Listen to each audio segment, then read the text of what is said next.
So welcome, Emily Singh, for thank you for coming on the show. I Thank hope. you so much, Puneet. It's my pleasure. Thank you, ma'am. So quickly jump in करते हैं. एक question मुझे पूछना था, जो कि सबसे पहले क्वेश्चन है वो है, काफी चीजें आजकल हुई हैं यूएस में, खासकर ब्लैक लाइव प्रोटेस्ट मैटर था, जॉर्ज फ्लॉयड हुआ, पुलिस का इशू है. रिसेंटली आपको justice of the police act में आपको स्पेशल कमेटी में आपको रखा गया है, उसके बारे में कुछ बताएं. जी, जैसे आपने बताया गुनीत, आजकल हम हिस्ट्री में एक बहुत ही इम्पोर्टेंट टाइम से गुजर रहे हैं. हम जानते हैं सब कि रेसिज्म बहुत देर से यहाँ पे एग्जिस्ट करता है, from like since Canada was formed. पर कि रेसिज्म के बारे में चर्चा इतनी कई बार नहीं होती, क्योंकि हमने बहुत कुछ, स्पेशली हम कहेंगे कि इमिग्रेंट पॉपुलेशन ने बहुत कुछ यहाँ पे अचीव भी किया है. तो कई बार उन चीजों को लेके हम ये सोचते हैं कि because our communities have done so better, या हम बहुत अच्छे मुकाम पे पहुंच गए हैं, हम पॉलिटिक्स में बहुत आगे हैं, तो कहीं ना कहीं रेसिज्म एग्जिस्ट नहीं करता. ये हमारा, I think it's a misconception lot of us have, but I've always felt that racism exists, and especially जो से तुमने बात की कि incidents that have happened in the US, George Floyd का जो सा incident, जो सा कि एक I think कि crucial point की तरह उभरा है, जिसने एक हिस्ट्री में टर्निंग पॉइंट है. हाँ, टर्निंग पॉइंट हो गया हिस्ट्री में, कि जिसने एक मूवमेंट तैयार कर दी जो सी ब्लैक लाइव्स मैटर की. पर उससे पहले भी हम कनाडा में भी इंडिजिनस लाइव्स मैटर के बारे में भी काफी कुछ सुन रहे थे, क्योंकि हमारे यहाँ पे इंडिजिनस लोगों के साथ जो सा सिस्टेमिक रेसिज्म वो कब से ही चल रहा है, जिनकी ये मूल धरती है, उनके ऊपर वो जो सा अत्याचार इन डिफरेंट फॉर्म्स. तो गवर्नमेंट्स अपनी तरह से, जैसे रिकंसिलिएशन में अपनी सरकार का कहूंगी कि उनका पूरा मैंडेट रहा है रिकंसिलिएशन का. And looking at the incidents which have happened recently, ये भी देखने को आया कि पुलिस में इटसेल्फ सिस्टेमिक रेसिज्म है. ये बात उभर के आई है. और premier Horgan, I am very proud कि उन्होंने इस चीज को बहुत ज्यादा सीरियसली लिया, और उन्होंने कमिट किया था कि एक ऐसी ऑल पार्टी कमेटी बनाएंगे जो इन इश्यूज को सिर्फ कि पुलिस एक्ट चेंज करने की तो बात होगी, क्योंकि पुलिस एक्ट 45 साल पुराना है, इट नीड्स टू बी रिवाइटलाइज्ड. पर उसको एक ऐसे नजरिए से देखना, जब हम रिवाइटलाइज भी कर रहे हैं, तो जो से इश्यूज हमें देखने पड़ेंगे, वो सिस्टेमिक रेसिज्म एक वन ऑफ द इश्यूज है, मेंटल हेल्थ, हार्म रिडक्शन, ये वाली चीजों को हम फोकस में रख के उसमें चेंजेस लेके आए. तो यही कमेटी 2 दिन पहले जो minister of public safety and solicitor general है, mic फानवर्थ, he constituted it, he announced it in the legislature, और मुझे बहुत ही इस बात का मान है, बहुत I am honoured to be part of that committee. आप फर्स्ट टाइम एमएलए हैं, और एक कोविड के टाइम और एक हिस्ट्री के एक बहुत बड़े टर्निंग पॉइंट पे आपको एक स्पेशल कमेटी में जाने का एक मौका मिला है, और रिप्रेजेंट करने का मौका मिला है. एक जो जस्टिस इशू है, जो एनफोर्समेंट इशू है, लॉ एनफोर्समेंट इशू है, खासकर बीसी में, और सिस्टमैटिक रेसिज्म है. अभी हमारे यहाँ टास्क फोर्स बनी है बीसी में अराउंड सिस्टमैटिक रेसिज्म, जो कि एक अलग अलग एक पर्टिकुलर कम्युनिटी के लिए जो रेसिज्म जो देखा गया है रिसेंट केसेस में भी.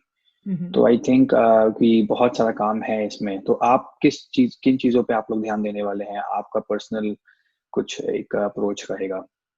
मेरा गुनीत, अगर if you look at my background, में बहुत देर से ह्यूमन राइट्स जो से इश्यूज हैं उनमें मेरा वैसे ही बहुत पैशनेट रही हूँ. Human rights whether they are here in Canada और wherever in the world, specially जहाँ से मैं आती हूँ इंडिया से, मैं काफी इंटरेस्टेड रहती हूँ उसमें भी.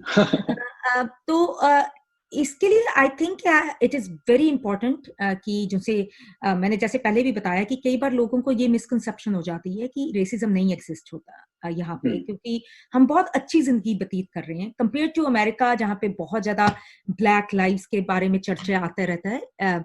यहाँ पे कई चीजें क्योंकि हमारी कम्युनिटी के साथ उस लेवल पे नहीं हो रही हैं, तो हमारी कम्युनिटी किसी तरह मैं कहूँगी कि एक भुलेखा रह जाता है कि may be these things don't happen, क्योंकि हमारे साथ नहीं हो रही हैं.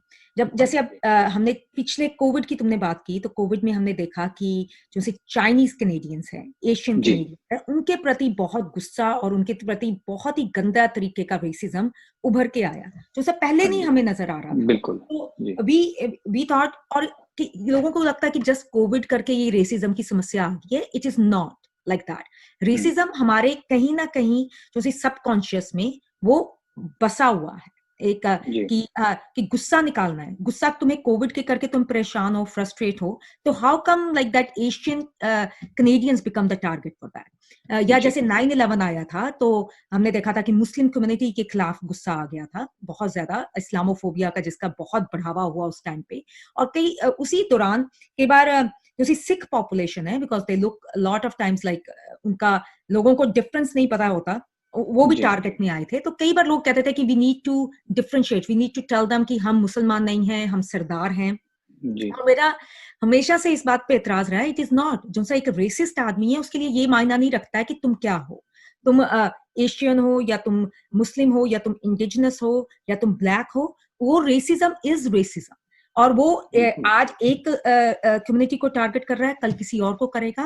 We really have to find out the root causes और उसका हमें उसका सुधार करना पड़ेगा, rather than we do the bandaid जैसी पॉलिसीज लगा दें कि हाँ आज इस इशू को हम इस पे बात कर लेते हैं, आज इस पे कर लेते हैं, to take away racism from the society. That's why it's very important to talk about the systemic racism, जो सा हमारी organizations में, हमारे education system में घुसा हुआ है। तो it is like to bring out those changes कि हम जो सी सोसाइटी जिसकी हम कल्पना करते हैं कि जस्ट सोसाइटी, वो हम बना सके।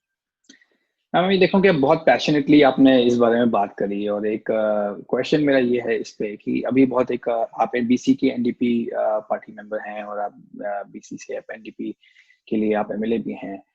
एनडीपी की पार्टी के ही जो लीडर हैं जगमीत सिंह, उनके साथ भी एक केस हुआ था अभी कुछ दिनों पहले, वो ऑटोवा में उनके साथ उन्होंने क्वेबेक के एक लीडर को उन्होंने बोला था रेसिस्ट, और उनको फिर बाहर निकाल दिया गया था for the day.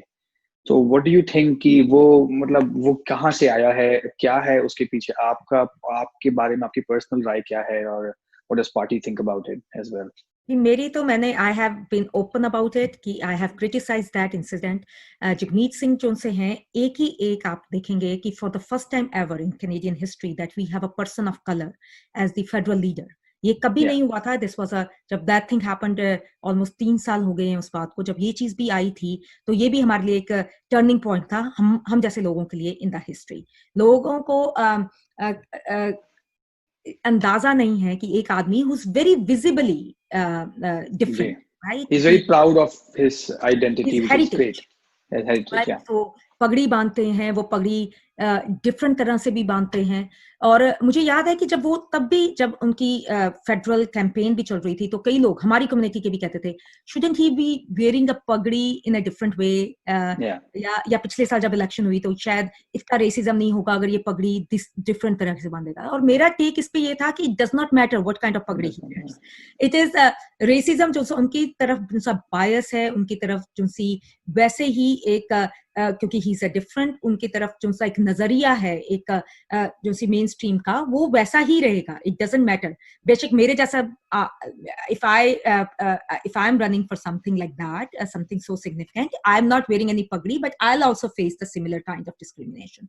Yeah, this is my take. And whatever happened with him थोड़े हफ्ते पहले हाउस ऑफ कॉमन्स में, Jagmeet is very I would say he's very vocal about the issues of racism. उन्होंने अपने साथ जो सा रेसिज्म हुआ है उसके बारे में भी वो काफी चर्चा करते हैं। और जो सा ये हुआ, it was they were also talking about the systemic racism in RCMP. हर कोई उस पे उसके हक में था, मतलब कि they were agreeing on it except one MP from Bloc Quebec का। तो उन्होंने जब जगमीत ने उसे कहा कि तू रेसिस्ट है, उन्होंने पार्टी को भी नहीं कहा था, उसको कहा था, he was kicked out of the house of Commons. मुझे ये लगता है कि इसमें भी कहीं ना कहीं वी हैव टू लुक कि यही बात जो सी जगमीत ने कही है, एक गोरे एक मेन स्ट्रीम के एमपी ने कही होती, अगर मेन स्ट्रीम का एमपी एनडीपी का लीडर होता और यही बात कहता, would there have been the same reaction? क्या इस चीज को इस तरह से देखा जाता कि उसको तो निकाल ही दिया? Would they have done the same thing with a white MP? I really would like to know that. So ये बहुत सारी चीजें हैं कि जिसकी चर्चा हो रही है गुनीत, और I think बहुत, जब मैंने कहा था कि हम टर्निंग पॉइंट है हिस्ट्री में, कि ये इतनी ओपनली ये बातें नहीं होती थी। जो सा रेसिज्म का वर्ड भी था ना, इसे आर वर्ड की तरह माना जाता था, डोंट यूज दैट वर्ड, पता नहीं क्या हो जाएगा, क्योंकि बिल्कुल स्पेशली कनाडा में जिसमें हम इतने अपने आप को बहुत मल्टीकल्चरल कहते हैं। मल्टीकल्चरल होना बहुत अच्छी बात है, मल्टीकल्चरल होने के साथ जो से इश्यूज हैं, जो से नीचे दबे रह रहे हैं, उनको उभारना भी बहुत जरूरी है। जगमीत ने अभी उसके बाद जो साहब रीडो हॉल में जो सा इंसिडेंट हुआ, एक आदमी घुस गया उसमें, पुलिस का उसके साथ एनकाउंटर हुआ, पर वो आदमी को मारा नहीं गया। इस चीज पे भी उसने क्वेश्चन किया कि व्हाई ऑलवेज पुलिस टारगेट्स जैसे लोग ब्लैक लोग हैं या इंडिजिनस लोग हैं या एक मुसलमान बंदा है या एक विजिबल माइनॉरिटी का बंदा है, वो तो एकदम उसको तो जब भी हम खबरें देखते हैं कि उनको तो जब वो ऐसा कोई भी हादसा होगा तो वो मार दिए जाते हैं। डेडली एनकाउंटर्स ज्यादा पॉसिबल Right. है। Why didn't this happen? Why did they plan to de-escalate the situation in this situation? जबकि ओजो से इतने और मौके आते हैं, उसमें de-escalation क्यों नहीं होता है? This is a question that I think जिनसे हम कमेटी बना रहे हैं उसमें काफी उभर के आने वाला है ये क्वेश्चन कि where पुलिस is lacking, या उनके पास ट्रेनिंग नहीं है, या उनको हमने ज्यादा काम सौंप दिया है, या बहुत ऐसे काम दे दिए हैं जिसके लिए वो टैकल करने के लिए कैपेबल नहीं है। So this is like questions जो से सिर्फ मेरे जहन में नहीं आएंगे, क्योंकि कितने स्टेक होल्डर से हम बात करेंगे, कितनी एक्सपर्ट से बात करेंगे, we would like to know the answers to these. Good ma'am, एक क्वेश्चन इसमें ये है कि as a party worker party की लाइन क्या है, क्योंकि हमें Jagmeet Singh said not about apologising और बुराक हुबैको अभी एक जगह था। As a party worker what do you think is the motivating factor, और क्या है वो जो चीज जो आप फॉलो कर रहे हैं? क्योंकि ये फेडरल पार्टी है तो मुझे उनका नहीं पता चल रहा कि वो क्या कह रहे हैं, पर because is a federal leader, वो एनडीपी के हैं, मैं एनडीपी बीसी की हूँ प्रोविंशियल लेवल पे। पर I can say for our premier Horgan has come out in support of Jagmeet. उन्होंने काफी ओपनली कहा है कि एक ही एक रेशियलाइज्ड लीडर है और उसके साथ ऐसा होता है, तो this is something we should all be doing an introspection about. And so I think that's a big thing coming out from a leader जो सा कि रेशियलाइज नहीं है, जो सा कि एक मेन स्ट्रीम कम्युनिटी का है, और उस ऐसे वो सपोर्ट में बात कर रहा है। और कई और मेरे एमएलए कोलीग्स आए हैं जो उन्होंने बहुत हक में कहा है जगमीत के, they have shown their dismay on this. And even जो से प्राइम मिनिस्टर ट्रूडो हैं, उन्होंने भी इस पे अपना दुख जाहिर किया है। सो आई वुड से कि पीपल हैव टोल्ड, और इस चीज की एक्नॉलेजमेंट हो रही है कि रेसिज्म एग्जिस्ट करता है। पहले तो गुनीत ये चीज बहुत जरूरी है कि रेसिज्म को उसके उस फॉर्म में लेना ही बहुत जरूरी है। और जब हम एक्नॉलेजमेंट करते हैं रेसिज्म की, जैसे प्रीमियर हॉर्गन ने रेसिज्म की एक्नॉलेजमेंट की है, रेसिज्म हैज एग्जिस्टेड। कई सालों से तो हम यही सुनते आ रहे थे कनाडा में कि रेसिज्म तो है ही नहीं, racism is a thing of past. हाँ, 100 साल पहले कामागाटामारू हुआ था, पर उसकी तो अपॉलॉजी भी मांग ली गई है। उसके बाद कितने लोग लेजिस्लेचर में चले गए हैं, जैसे पीपल रेसिडेंशियल स्कूल सिस्टम भी काफी ट्रैक रिकॉर्ड रहा है कि रेसिज्म एग्जिस्ट करता है, बहुत लेट अर्ली लाइक 2000 तक तो उसका एविडेंस भी है। So I think और it's करता not that है thing of the बहुत past. और सबसे ज्यादा मुझे लगता है कि प्रॉब्लम ये हो गई कि पहले जब हम 60s 70s की बात कर रहे थे, या जब हम हमारे बुजुर्ग जब आ रहे थे पहले इन दी अर्ली 20th सेंचुरी, जब उन्होंने इनको घर बनाया कनाडा को, racism was black and white, it was easier to tackle with it. हमें वोट लेने का, तुम जानते हो कि हमें वोट लेने का हक नहीं था इस कनाडा में। 1940 में हमसे वो हक ले लिया गया था। Earlier we used to have it. 1940 they took that right away from us. It took us 40 years. मतलब 1907 में ले लिया गया था, और 1947 में हमें लगा, 40 साल हमें लगे उस वोट का हक वापस लेने के लिए। So that racism was there, उसके लिए फाइट्स हुई हैं। हम जैसे मेरी बुजुर्ग औरतें थी, they could not go out wearing a suit और साड़ी, फॉरगेट अबाउट इट, है ना, कि उनके दुपट्टे, बहुत ज्यादा हम खबरें सुनते हैं कि उनके जब वो कहीं जा रही है उनका दुपट्टा किसने खींच लिया या किसने उनके थूका। ये चीजें मतलब कि that was like the ugly part of racism, जिसकी हमने बहुत ज्यादा इतिहास में भी वो दर्ज है।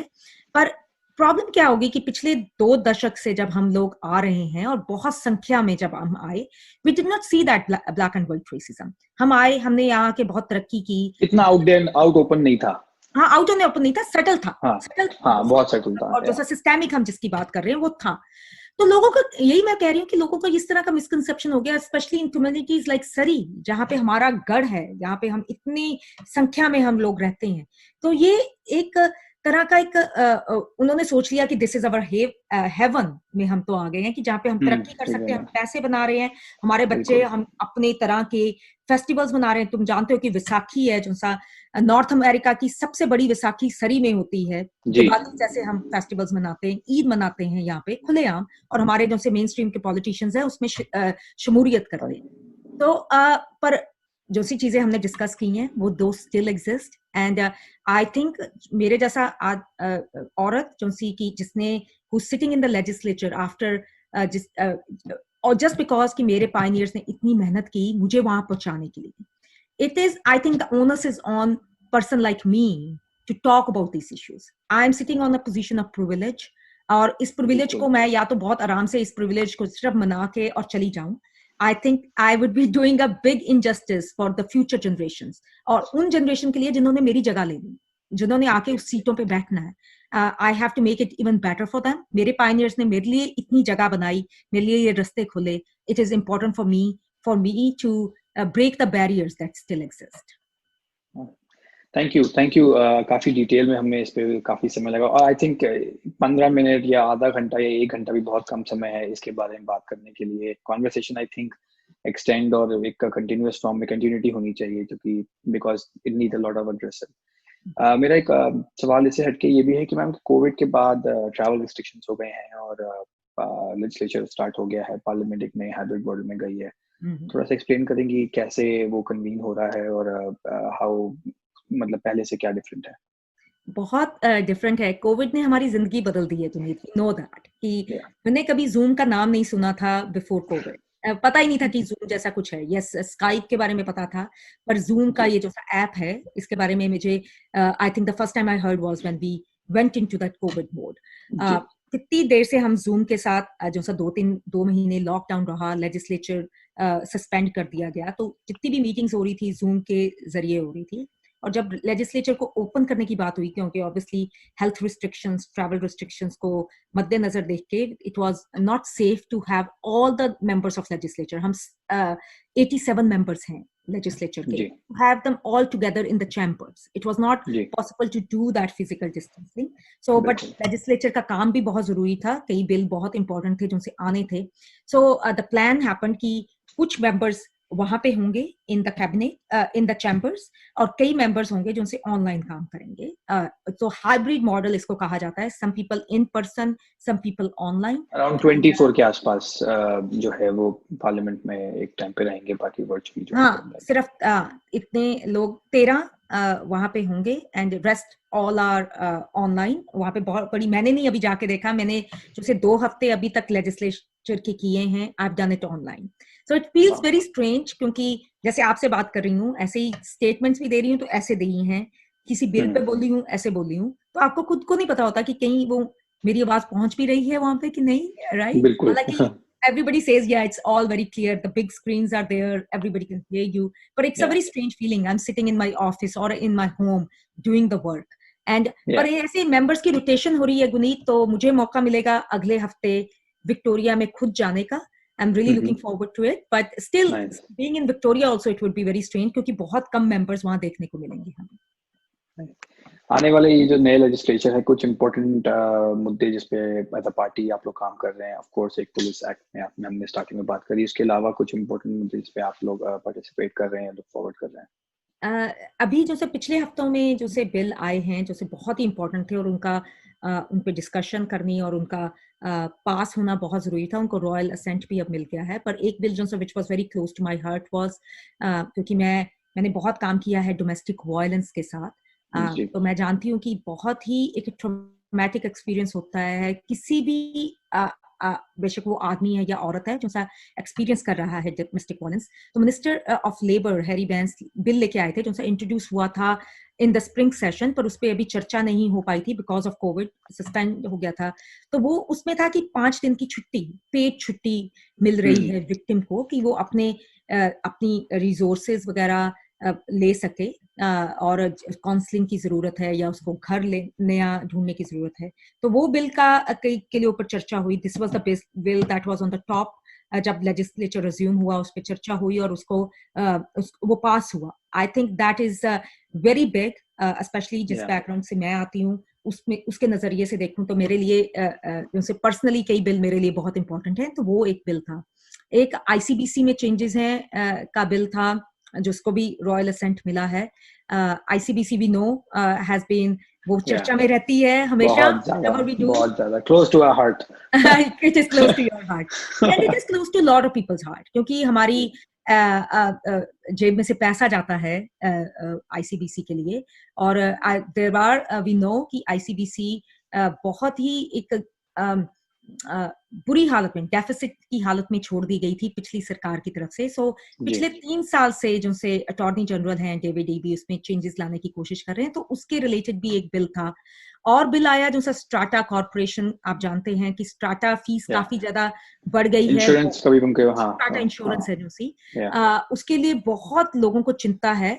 और इसका कारण तो बहुत बड़ा यही है कि क्योंकि प्राइवेट इंश्योरेंस है, प्राइवेट इंश्योरेंस के ऊपर इतनी रेगुलेशंस नहीं लग रही हैं, तो उसकी वजह से ये हमें जो सी इतना ज्यादा डिस्पैरिटी देखने को मिल रही है और इतनी ज्यादा इंक्रीजेस देखने को मिल रहे हैं। तो वो भी एक बिल आया है जो सा कि मिनिस्टर ऑफ हाउसिंग लेके आई। तो मैम ये इसको गवर्नमेंट पार्टिसिपेट करेगी इंश्योरेंस इंश्योरेंस प्रोग्राम में, लाइक आईसीबीसी के एक कंपैरेटिवली एक नया मॉडल या बॉडी के बारे में बात हो रही है? अभी तो ये है कि कैसे उसमें हम लोगों को प्रोटेक्ट कर सकें, जो से ओनर्स हैं, स्ट्राटा ओनर्स हैं, उनको कैसे प्रोटेक्ट किया जाए कि जो सब वो जब भी इंश्योरेंस फीस बढ़ रही है तो जैसे बीच में कई बार तो बहुत जैसे इंटरमीडिएट जो से लोग हैं, जैसे हम बीच में थर्ड पार्टी कहेंगे, उस थर्ड पार्टी को निकाल दिया जाएगा कि जो सी डिस्कशन है, it should be between the strata and the insurance company, जो एक मिडिल मैन है उसको निकाल दिया जाएगा। हाँ, और काफी होते हैं इंश्योरेंस सेक्टर में, सिर्फ पेरेंट कंपनीज 2 ही 3 होती हैं, बाकी सब बहुत सारे इंटरमीडिएरीज तो होते हैं। उसमें के करके भी काफी ज्यादा प्रॉब्लम आ रही थी, क्योंकि कई बार होता है कि इंश्योरेंस जो सी कंपनीज हैं वो बहुत ज्यादा कमीशन देती हैं इस चीज के लिए कि हमें चूज किया जाए। तो इसके ऊपर that was also creating that commission जो सा based जो सा मॉडल था is creating the problem and also उसका कारण बन रहा है उस इंक्रीज का। जो सी चेंजेस आई हैं, I think it is just the beginning Buneet. अभी उसमें काफी कुछ, क्योंकि बहुत देर से ये समस्या हो रही है, तो मैं कहूंगी कि it is not a one stop solution for it, but the changes that the minister of housing has brought in, उससे थोड़ा सा राहत मिलेगी लोगों को, पर I think much more needs to be done as well. एक इम्पोर्टेंट पार्ट आपने रेज किया हाउसिंग के साथ। मैं हमारी एज ग्रुप जो वैंकूवर में रहने वाले हैं, और हाउसिंग अफोर्डेबिलिटी यहाँ का बहुत बड़ा मुद्दा है, खासकर लोअर मेनलैंड का। मैं काफी अपने एज ग्रुप के और लोगों से मैं बातचीत में रहता हूँ और हम बातचीत करते हैं, तो एक बात हमेशा निकल के आती है कि पेरेंट्स जो यंग पेरेंट्स बन रहे हैं, उनके लिए पेरेंट्स बनने के लिए सबसे बड़ा मुद्दा होता है एक हाउसिंग ओनरशिप जो लुक फॉरवर्ड करते हैं, और ये रीच के बाहर है। व्हाट आर द थिंग्स कि आप as a party and as a legislature जो आप लोग फोकस करेंगे या फिर कुछ कर रहे हैं जो हाउसिंग अफोर्डेबिलिटी पे एक एज ग्रुप ऑफ अंडर 35 है जिनको राहत दे सकते हैं और उनके लिए? बिल्कुल पुनीत, और तुम्हारा बिल्कुल जायज क्वेश्चन है। और ये मैं कहूंगी कि हमारा जब हम इलेक्शन में थे तो एक सबसे ज्यादा जो सा मुद्दा उभर के आ रहा था, और सरी जैसी कम्युनिटी जो सी मेरी अपनी कॉन्स्टिट्यूएंसी है कि लोग बहुत ज्यादा पिछड़ रहे थे। And you talk about the young families, I came here as a young family too. मैं 2 साल के बच्चे के साथ आई थी कनाडा में, एंड मेरी भी ये इच्छा थी कि ज्यादा जल्दी से जल्दी अपना घर ले लूं, और उस टाइम पे भी मुझे थोड़ा समय लगा, पर फिर भी I was able to get into the housing market. अब ये जो सा तुमने बिल्कुल ठीक कहा कि लोगों के लिए ये एक it is becoming a dream which is getting farther and farther away, because housing prices इतने बढ़ रहे थे कि लोग बच्चे नहीं कर रहे हैं, बहुत मुश्किल हो गया। बिल्कुल बिल्कुल। तो उसके लिए since we form the government, I think we are looking out the ways to resolve it. एक तो है जो सा एक बहुत चीज तुमने सुनी होगी कि स्पेकुलेशन टैक्स हमारी सरकार ने इंट्रोड्यूस किया था, क्योंकि हाउसिंग मार्केट को एज अ बिजनेस देखा जा रहा था कि लोग इसमें से पैसा बनाने की उसमें लगे हुए थे कि make more and more money out of it. Property खरीद ली, थोड़ी देर रखा, फिर उसमें से पैसा बना दिया, जबकि वो प्रॉपर्टी यूज भी नहीं हो पा रही थी, मतलब कि उसको रेंट भी नहीं किया जा रहा था, because they were just using it for business. तो उस पर स्पेकुलेशन टैक्स लगा दिया गया कि अगर आपकी कोई भी ऐसी प्रॉपर्टी है जिसको आपने रेंट नहीं किया हुआ, just you are keeping it speculate करने के लिए उसको, तो उसके ऊपर आपको टैक्स देना पड़ेगा। सो उसमें कहीं ना कहीं एंड बहुत सारे लोग तो हैं जिसके पास कोई प्रॉपर्टीज हैं दो, जो पर उन्होंने उसका अच्छा इस्तेमाल कर रखा है कि उसको रेंट पे दे रखा है या कुछ किसी तरह से, या उनके फैमिली मेंबर्स यूज कर रहे हैं, वो लोग एग्जेम्प्ट थे इस स्पेकुलेशन टैक्स पे। पर कई लोग उसमें से आए जिनसे who had to pay that tax, so उसमें लोगों को फिर I think that was a booster for people to sell those properties rather than keeping those properties and making the जो सी एक हाउसिंग मार्केट है उसको ओपन कर दिया गया। सबसे ज्यादा प्रॉब्लम जो सी हाउसिंग मार्केट में आ रही थी वो सप्लाई की आ रही थी कि there was not enough supply, there were more buyers but not enough supply. So this with speculation tax that मैं कहूंगी कि पूरा हल नहीं हो पाया है, पर उसमें कहीं ना कहीं उसमें it has helped to create that market कि लोगों के पास ऑप्शन हो गई है खरीदने की।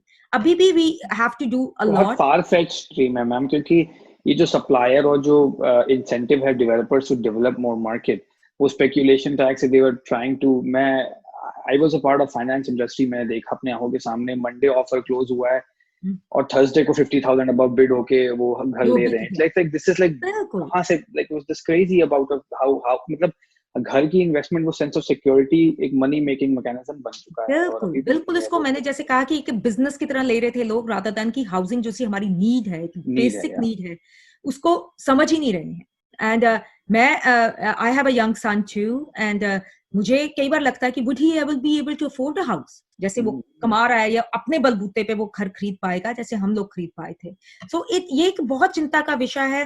मोर नीड्स टू बी डन। उस लूप होल्स हैं जो उनसे उनको ज्यादा से ज्यादा कम किया जाए।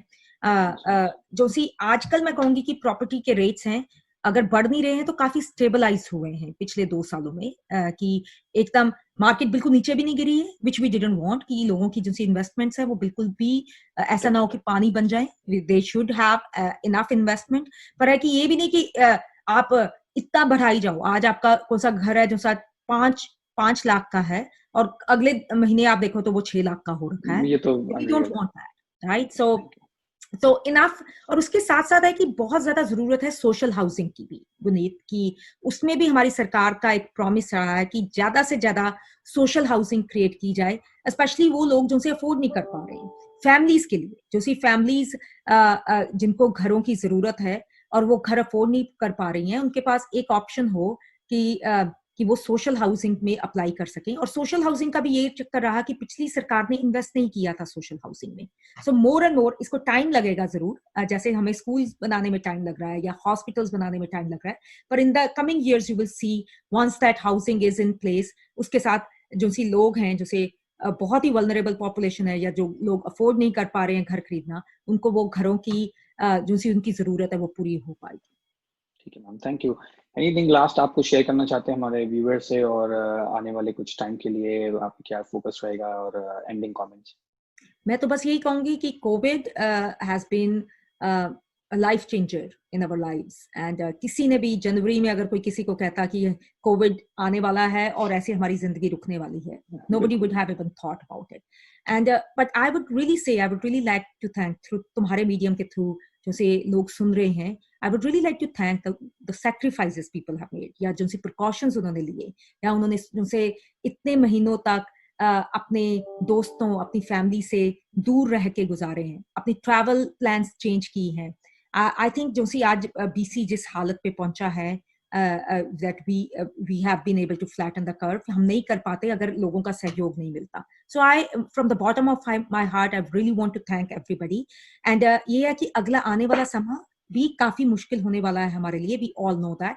पर है कि I just want to assure you that your government is with you, and हम इसमें आप अकेले नहीं हैं, we are all in this together and we will try to find the solutions that work for all of us. Thank you. Last, बिल्कुल last में जाते जाते जस्ट वांट टच बेस कि आप दिल्ली में पैदा हुए, चंडीगढ़ में पले बड़े, आप 2001 में कनाडा आए, और आपने 2017 में आपने इलेक्शन के लिए रन किया, आज हम यहाँ बात कर रहे हैं।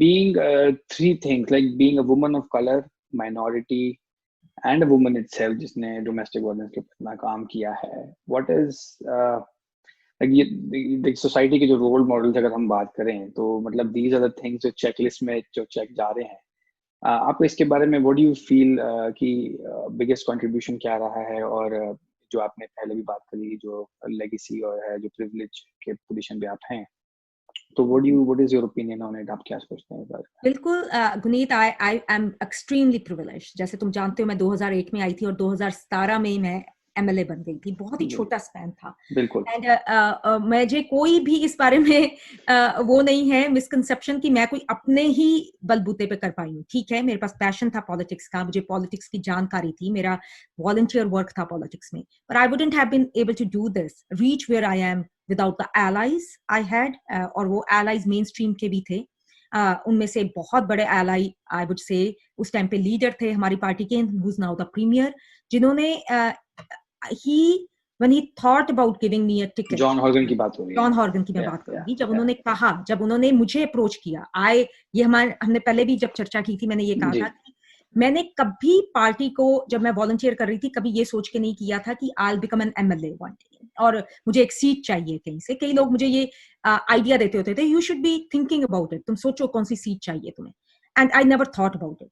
जब पार्टी ने मुझे अप्रोच किया और जॉन हॉर्गन की इच्छा से जब ये अप्रोच आया मेरे तरफ और ऐसी सीट देने की बात हुई जो सी की एक बहुत ही स्ट्रॉन्ग राइडिंग थी एनडीपी की। बहुत बार हम देखते हैं कि विजिबल मिनोरिटीज को हमने रिप्रेजेंटेशन देना है या उनको हम चाहते हैं कि इलेक्शन लड़े, तो कई बार उनको टोकन सीट्स दी जाती हैं कि हाँ यहाँ से लड़ लो, तुम जीतोगे तो फाइन, नहीं जीतोगे तो तुम्हारी सिरदर्दी है।